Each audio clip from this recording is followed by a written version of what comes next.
Cut out the jibber jabber. Don't be babbling like a fool. Say what you got to say. That's all. Then shut your dang pie hole.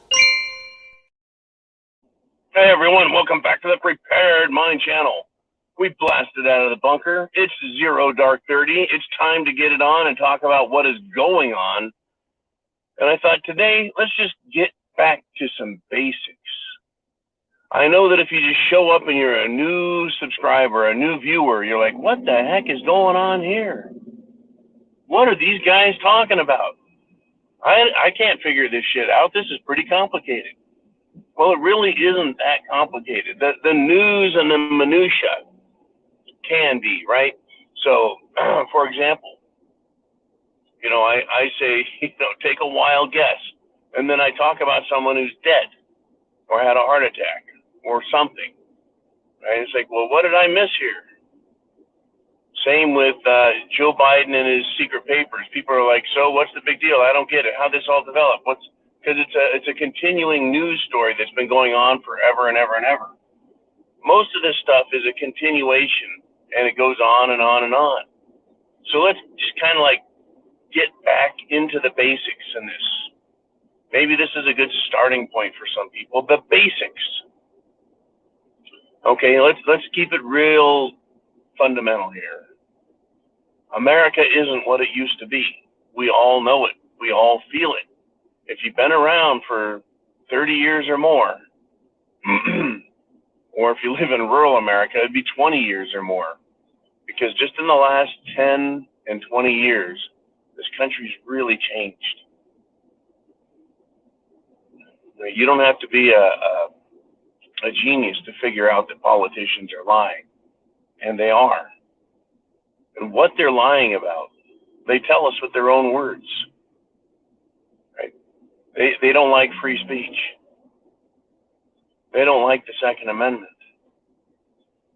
That alone right there should tell you there's something incredibly wrong with our government and the way it thinks with respect to us, the people. Why would there be rules like the Constitution? And why would there be rules like the First and Second Amendments if they weren't important? And why would they be there this whole time, right, if they were so unnecessary? Well, they are important. They are necessary. In fact, they're critical. They're critical. The basics are that those things are critical and that there is something very wrong with the government that wants to get rid of them. There are other pieces of life that really aren't hard to understand. But SHTF, John, wars happen all the time. Why are you making a big deal out of this? Well, it's true. Wars do happen all the time, but do they have to? Why do wars start? So that's what we kind of look at and we ask. They shouldn't have to be all the time. I mean, I'm not allowed to go out and start shooting people and say, well, it's a war and it's justifiable in my book. No, we're supposed to work things out. So that government's different, John. I get it. But what are they doing and why? Now, let's just go back to Vietnam. Let's go back to World War II, World War I. The difference between that war and other wars is, well, not on the military side, military technology notwithstanding, war is the same. It is our side, our ability to understand and comprehend and know what the heck is going on. That's right, free speech, freedom of the press, massive international communication systems have allowed us, since World War II, to be more informed and more well-informed than ever. Radio, then radio and television, and then something happened with talk radio, where all of a sudden people were examining serious issues and talking about it. And then came the internet, almost a gradual development of the everyday man's understanding of his whole world. And war is a big part of it. The motivations behind it.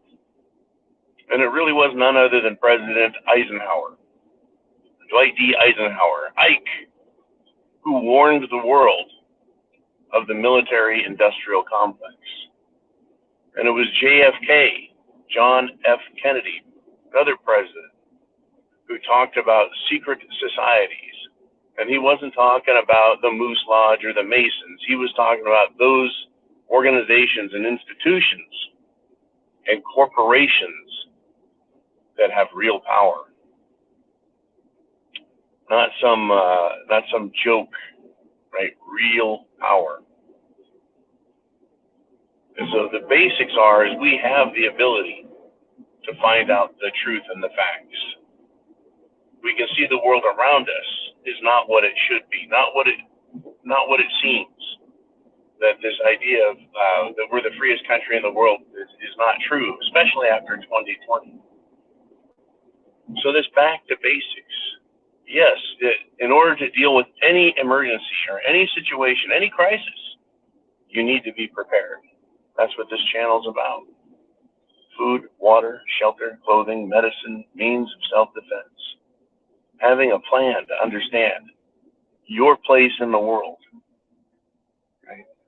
It doesn't have to be hyper-philosophical.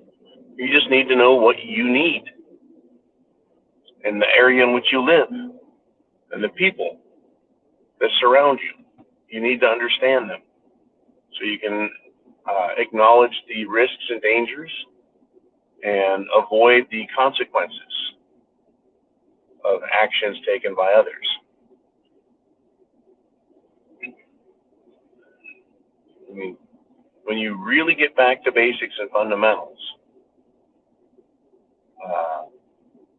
you can get there really quick and get a deep and satisfying understanding of why you're prepping. Now, let's consider this. Why are we trying to help others? Well, it both serves us and helps them as well.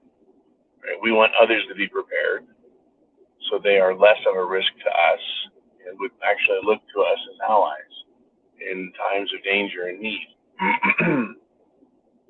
The more people that are aware, the better the odds of us, well, fixing the problems that face us. It isn't, there really isn't, in my opinion, any doubt at all. There's no doubt in my mind that we all understand that government is the problem. As President Reagan said, government is not the solution to our problems. Government is the problem. Right? You may have problems at work with a coworker or a supervisor. You may have problems with your automobile. But these are all problems that are in your world that you can handle, that you can deal with.